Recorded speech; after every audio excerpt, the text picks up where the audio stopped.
सब साथियों का नमन और सत्कार। ये बहुत उम्मीद अफ़ज़ा बात है कि आप लोग इन वार्ताओं को देखते हैं भारत के इतिहास में, और बाकी दूसरी चीज़ों पर एक नज़र डालने का ये जो क्रम है, ये जो कोशिश है, इसकी आप लोग सराहना भी करते हैं। और इसके लिए हम आपके बहुत आभारी हैं। आज हम बात करते हैं फिल्म छावा के बारे में। छावा फिल्म काफी कामयाब फिल्म रही है। पूरे भारत और विश्व भर में इसको देखा गया है। बहुत सारे इसकी प्रतिक्रिया हुई हैं, बहुत सराहा गया है, और इस पर बहुत सारे इल्जाम भी लगाए गए हैं। एक इल्जाम तो एक मुख्यमंत्री ने लगा दिया कि भाई इसी से नागपुर में दंगे भड़के, और कई सारे दूसरे लोगों ने ये चीज कही है कि इसमें हिंदूवादी, हिंदुत्व जिसको कहते हैं, मिलिटेंट हिंदुइज्म, उसके उसको बढ़ावा दिया गया है। तो एक नजर डालते हैं फिल्म छावा के बारे में, और मोटे तौर पर हम फिल्म छावा को देख की बात करेंगे और औरंगजेब की बात करेंगे। बल्कि ये कहना बहुत साफ होगा कि जो छावा है वो औरंगजेब के राज का तकरीबन नस्फ हिस्सा 1680 से लेकर उसकी वफात तक 1760, उसमें ये जो भिड़ंत थी, यही भिड़ंत रही औरंगजेब की। और अल्टीमेटली इसी भिड़ंत में औरंगजेब ने एक साइड से अब पूरे जो मुगल शासन है उसको जवाल की तरफ ले गया, और दूसरे वो एक बहुत ही बड़ा राजा, बहुत बड़ा नाकाम राजा मर गया जब वो 1707 ईस्वी में मरा। तो फिल्म छावा क्या दिखाती है? फिल्म छावा संभाजी महाराज की कहानी है, बल्कि संभाजी महाराज के राज की कहानी है। क्योंकि संभाजी महाराज की कहानी तो बहुत पहले शुरू हुई थी, और उसका बहुत बड़ा इवेंट था जब इसी औरंगजेब ने अ, अ, शिवाजी महाराज को और उनके बेटे संभाजी महाराज को आगरा बुलाया था। पहले न्योता दिया, उसके बाद उनको नजरबंद किया धोखे से, और फिर जब वो वहां से निकले उन सब लोगों को चकमा देकर, तो वो भी संभाजी महाराज की जो कहानी है उसका एक बड़ा हिस्सा है, और वो भी औरंगजेब के साथ जुड़ा हुआ है। तो खैर, ये खाली जो छावा फिल्म है ये संभाजी महाराज के राज की बात करती है। 1680 में शिवाजी महाराज का देहांत हो जाता है, और इसी के साथ जो छावा फिल्म है वो खुल जाती है। शुरुआत में ही औरंगजेब को एक दूत आता है, वो उनको इस बात की खबर देता है, ये सोचकर कि शिवाजी महाराज के देहांत की खबर सुनकर औरंगजेब बहुत खुश होगा। लेकिन औरंगजेब खुश नहीं होता, क्योंकि उसकी ख्वाहिश थी कि वो शिवाजी महाराज को हराए, उसको मारे, लेकिन उसमें वो बुरी तरह से नाकाम हुआ। तो वो उस वक्त एक तरीके से दुआ करता है, बल्कि इन्हीं लफ्जों में दुआ ही करता है खुदा से कि इसको नहीं जाने देना मेरे हाथों से बाहर। और ये फिल्म शुरू हो जाती है। तो फिल्म शुरू होती है संभाजी महाराज के बुरहानपुर पर हमले की और उसको अपने साथ मिलाने की, उसका पूरा तख्त ताराश कराने का। और ये वाकई एक तारीखी वाक़ा है जो 1681 में हुआ। और फिल्म में दिखाया जाता है कि इसके तुरंत बाद औरंगजेब वहां बुरहानपुर की तरफ, दक्षिण की तरफ चले गए। ये 1980 81 1680 81 का वाक़ा है और मौत तक औरंगजेब वहीं पर खड़ा रहा। इस बीच में ये अक्सर तारीख में कहा जाता है कि औरंगजेब ने दक्कन को फतह किया, जबकि वाक़ा ये है कि इस पूरे 27 साल में उसने 6 साल बाद 1686 के आसपास मुहासरा किया था गोलकंडा का और उसको जीत लिया था। और एक दूसरे धोखे से बीजापुर को भी उसी के दूसरे साल जीत लिया। इन दो चीजों के बाद ये तो वाकई है कि एक साइड से ये जो दो राज थे ये उसके साथ मिल गए और उसने नीचे इस तरह से जो ये कहा जाता है कि औरंगजेब की सबसे बड़ी सल्तनत थी। तो ये सल्तनत इस तरह से वजूद में आई, हालांकि उस वक्त सबसे बड़ी सल्तनत कहकर ये बात बुलाई जाती है कि जो ये दक्षिण का पूरा पश्चिमी हिस्सा था, वो पूरे का पूरा पश्चिमी हिस्सा मराठाओं के कब्जे में था, औरंगजेब के कब्जे में नहीं था। और जो औरंगजेब का कहा जाता है कि जो उसका साउदर्न मोस्ट पॉइंट था वो जंजीब फोर्ट थी, वहां से लेके कश्मीर तक उसका राज था, जो उसको विस्तृत कहा जाता है। लेकिन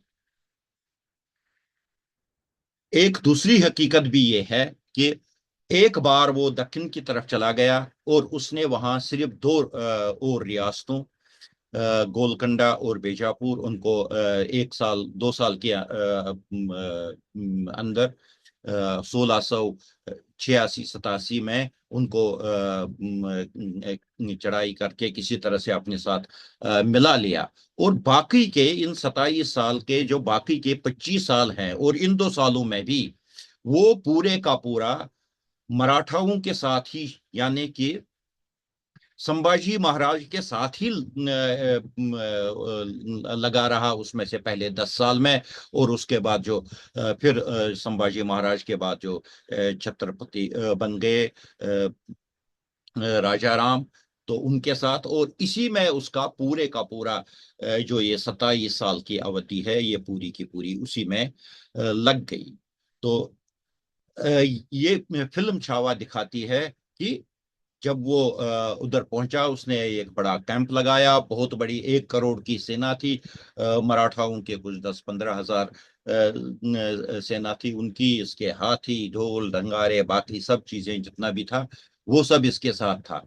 और जिस वक्त ये औरंगजेब गोलकंडा और बीजापुर के खिलाफ लड़ा और उनको एक को तो मुहासरे के बाद दूसरे को चालाकी से अपने साथ मिला लिया, उस वक्त भी ये रमसेज के का जो किला था मराठाओं का, उस दौरान भी उस पर मुहासरा चलता रहा, लेकिन वहां भी वो कामयाब नहीं हुआ।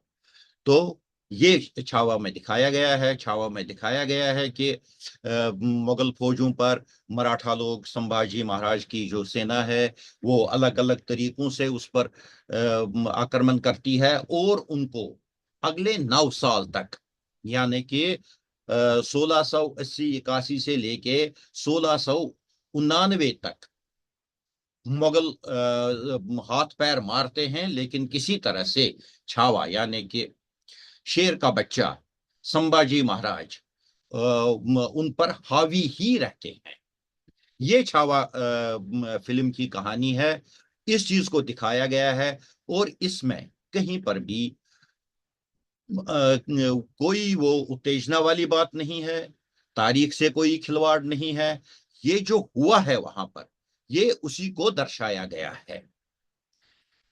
उसके बाद इस बीच में एक दो वाक़े भी होते हैं जो भी तारीखी तौर पर बिल्कुल सही हैं।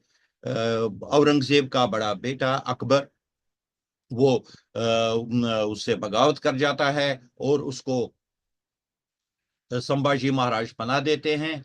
और वही उससे पहले संभाजी महाराज की चचेरी माँ तो वो उनको राजगद्दी से हटाने की एक कॉन्स्पिरेसी करती है। उसमें उसने अकबर को एक न्योता भेजा है कि हम तुम्हारी मदद करेंगे औरंगजेब से अपना राजपाट लेने में, और तुम हमारी मदद करो संभाजी महाराज को हटाने के लिए। और अकबर, औरंगजेब का बेटा, ये चिट्ठी जो उसको न्योता मिला था, ये संभाजी महाराज को देता है। तो इस तरह से ये जो एक साजिश थी संभाजी महाराज के खिलाफ, ये शुरुआत के सालों में 1683-84 के आसपास की है। इसका भी फाश होता है, और ये भी हिस्टोरिकल रियलिटी है। उसके बाद संभाजी महाराज के अपने ही शिरके खानदान के लोग किसी तरह से वो अपने फिल्म के हिसाब से वो कोंकण पर अपना अधिकार चाहते थे, लेकिन संभाजी महाराज उनको पूरा अधिकार नहीं देता है, उनको अपने साथ ही रखता है। उनका गवर्नर तो बना देता है, लेकिन इंडिपेंडेंट नहीं देता, ज्यादा पावर नहीं देता। और फिल्म में ये दिखाया गया है कि इसके चलते वो नाराजगी रही और वो औरंगजेब से मिल जाते हैं। फिल्म भी यही दिखाती है, वो तारीख थी। फिल्म भी यही दिखाती है कि इन लोगों ने औरंगजेब के साथ मिलकर इसी कोंकण की वो रिलेटिव ऑटोनॉमी, कंप्लीटली ऑटोनॉमी की बात नहीं थी, बहुत ज्यादा पावर की बात थी। वो शायद औरंगजेब उसको तो किसी उस पश्चिमी इलाके पर किसी तरह का नियंत्रण उसका नहीं था, तो वो उनको दे दिया। और जो जिस वक्त संभाजी महाराज ने औरंगजेब पर 1699 में एक पूरे का पूरा वो औरंगजेब पर हमला करने की जो फिल्म के हिसाब से योजना बनाई थी, और वो संगमेश्वर में आके वहां से पहुंच गया था, और वहां से वो औरंगजेब के पड़ाव पर, उसके कैंप पर हमला करता। तो इसी बीच में इसका पता इन शिर के जो वहां के गवर्नर थे कोंकण एरिया के, उन्होंने औरंगजेब को दिया, और धोखे से संभाजी महाराज पकड़े गए। ये फिल्म दिखाती है। उसके बाद फिल्म के लास्ट वाले 20 मिनट में जो संभाजी महाराज पर जितना टॉर्चर हुआ, जितना उसको सताया गया, वो दिखाते हैं।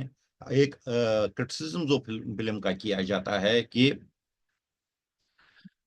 उन्होंने फिल्म वालों ने इस पार्ट को, जो ये लास्ट के 20 मिनट हैं, इसको बहुत ज्यादा वो टॉर्चर को बढ़ा चढ़ा कर पेश किया है। थोड़ा सा तो दिखाया है, लेकिन ये बात भी हकीकत है कि टॉर्चर हुआ, उसको पकड़ा गया, और औरंगजेब ने अपनी तरफ से पूरी कोशिश की होगी कि इसको किसी तरह से काबू में कर ले, क्योंकि औरंगजेब आया तो था मराठों को हराने के लिए। जिस वक्त वो आया था उस वक्त मराठा ताकत का प्रतीक संभाजी महाराज थे।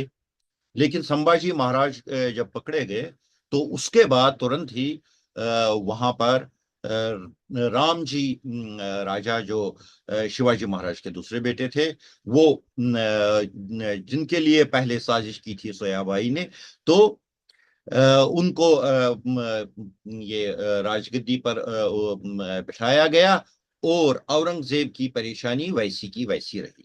तो इस सूरत में अगर किसी तरह से संभाजी महाराज पर वो काबू कर पाते, वो किसी तरह से उनका मान लेते, जैसा कि उन कोंकण के लोगों ने माना था कि वो रहेंगे राजा और औरंगजेब के अधीन रहेंगे, जिस तरह से बहुत सारे भारत में बहुत सारे राजा हुए, खासकर ये राजपूताना एरिया, राजस्थान एरिया में जैसे हुआ, तो शायद वो इस कोशिश में था।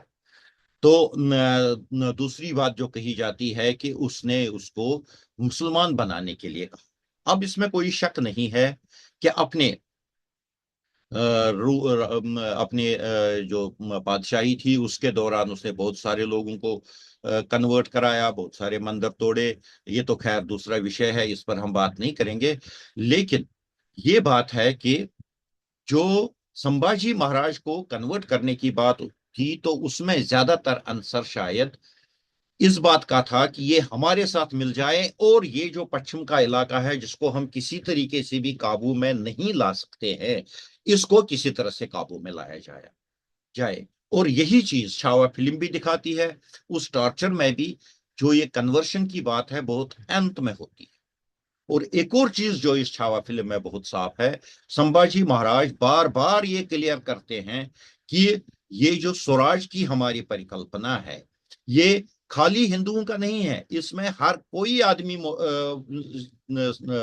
शामिल है। ये मुसलमानों का होगा, ये बाकी क्रिश्चियंस का, जितने भी सारे लोग हैं सब इसमें होंगे। और ये बात कि उसने अकबर को पनाह दी, हालांकि उसने उसकी मदद नहीं ली, लेकिन उसको कहा कि जब तक मैं रहूंगा आप आपको हम सुरक्षित रखेंगे, औरंगजेब आप तक नहीं पहुंच पाएगा।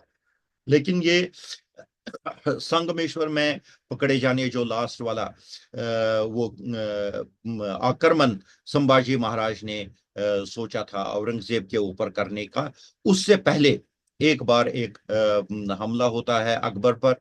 तो अकबर ये समझ जाता, हालांकि उस वक्त मराठा योद्धा उन मुगल सिपाहियों को हरा देते हैं, निकाल देते हैं, लेकिन उसको लगता है कि शायद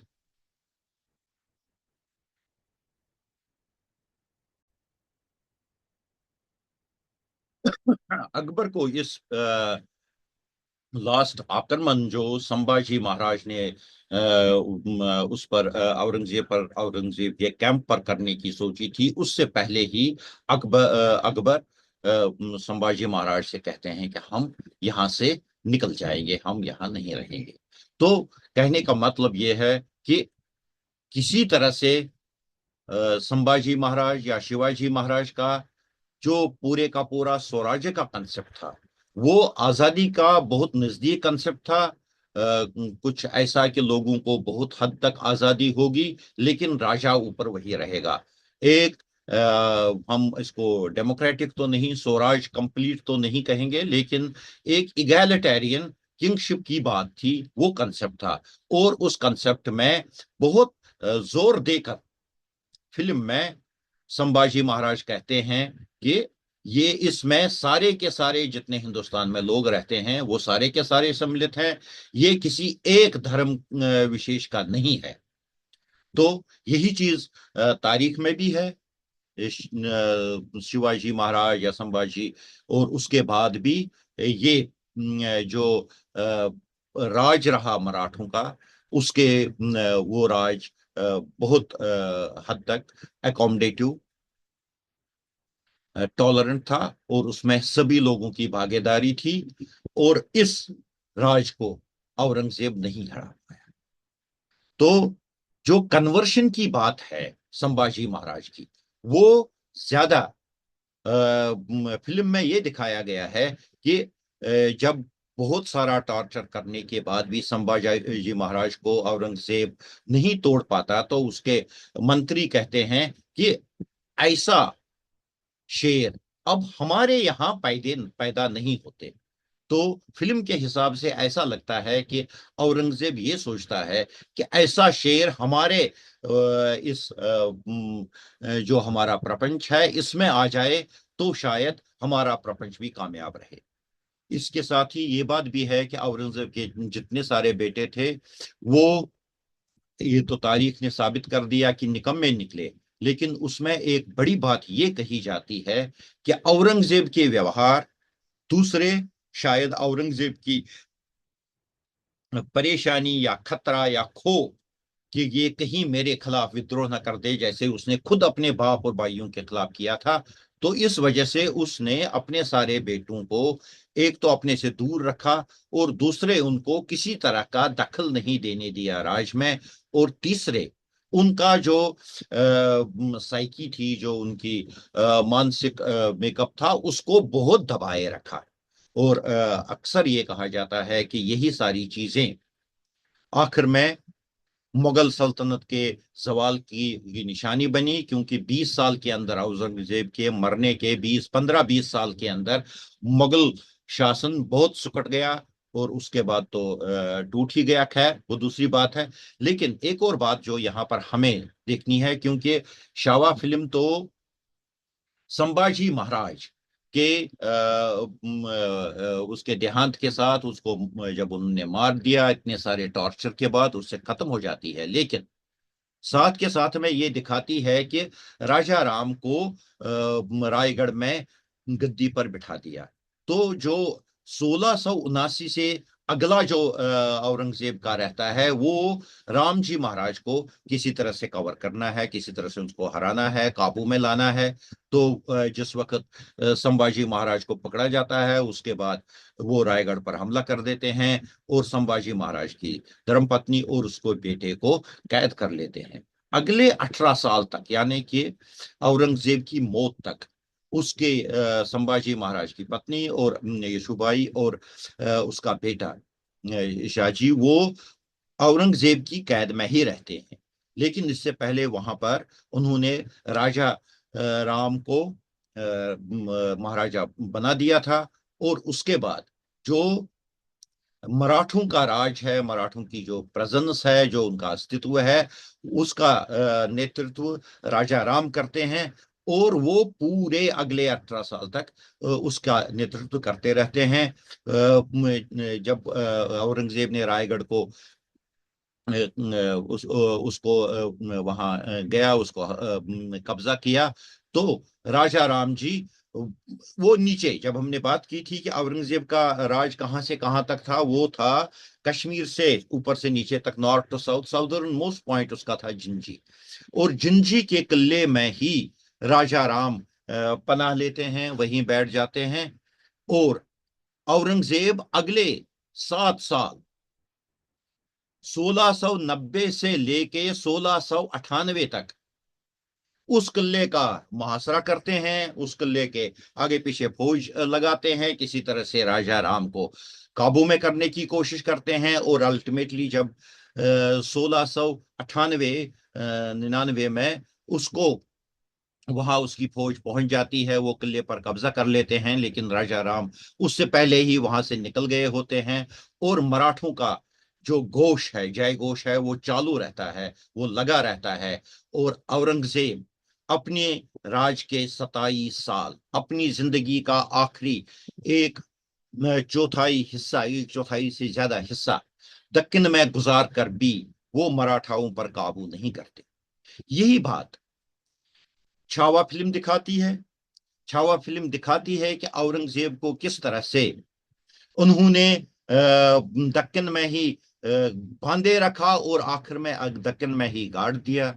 और ये फिल्म जो हमारे पास इतिहास के तथ्य हैं उनके हिसाब से बहुत सही है।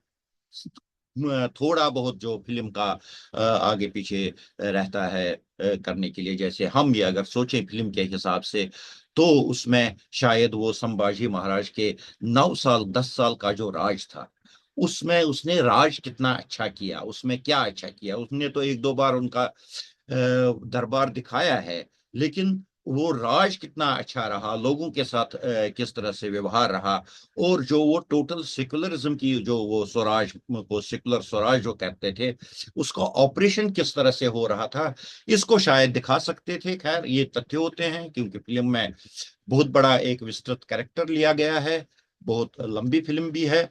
और ये बात कहने में कोई संकोच नहीं होना चाहिए किसी को कि ये फिल्म किसी तरह से भी एक तरफा नहीं है, किसी तरह से भी ये जो इल्जाम लगाया जाता है हिंदुत्ववादी है, वो नहीं है। बहुत अच्छी साफ सुथरी फिल्म है।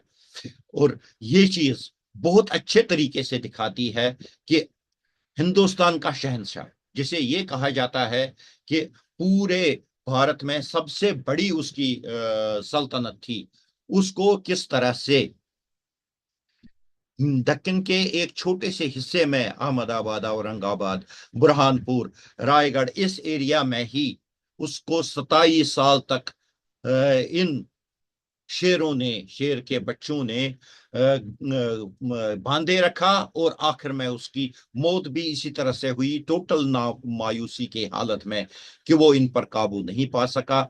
और ये ही उसकी सल्तनत का जवाल भी वहां से शुरू हुआ। और यही चीज औरंगजेब की सबसे बड़ी कमजोरी रही।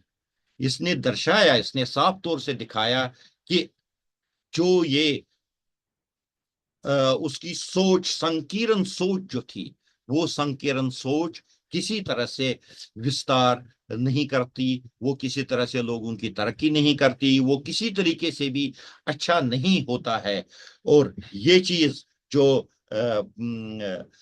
कुछ लोगों ने कहा है कि औरंगजेब का मकबरा वहां पर इस चीज का प्रतीक है कि किस तरह से मराठा योद्धाओं ने उसको गाड़ दिया, शहनशाही हिंद को, जिसको उस वक्त दुनिया का सबसे बड़ी एम्पायर थी, सबसे ताकतवर एम्पायर थी, सबसे बहुत पैसे वाली, समृद्ध, खुशहाल एम्पायर थी। उसको किस तरह से उन्होंने एक जगह बांध रखा और आखिर में अल्टीमेटली उतने बड़े राजा को वहीं पर मराठाओं ने गाड़ दिया, ये इसका सही तौर पर प्रतीक है। तो ये एक बहुत हमारे इतिहास की एक बात है। तो इस बात को हमने आप सब लोगों के सामने किया, सामने रखा। उम्मीद है आपको अच्छा लगेगा। अगर कोई बात रह गई हो आप जरूर कमेंट कीजिए। हो सकता है इस वीडियो को लाइक कीजिए, शेयर कीजिए और आगे पीछे बढ़ाइए। आप लोगों का बहुत शुक्रिया कि आप लोगों ने ये हमारी बात सुनी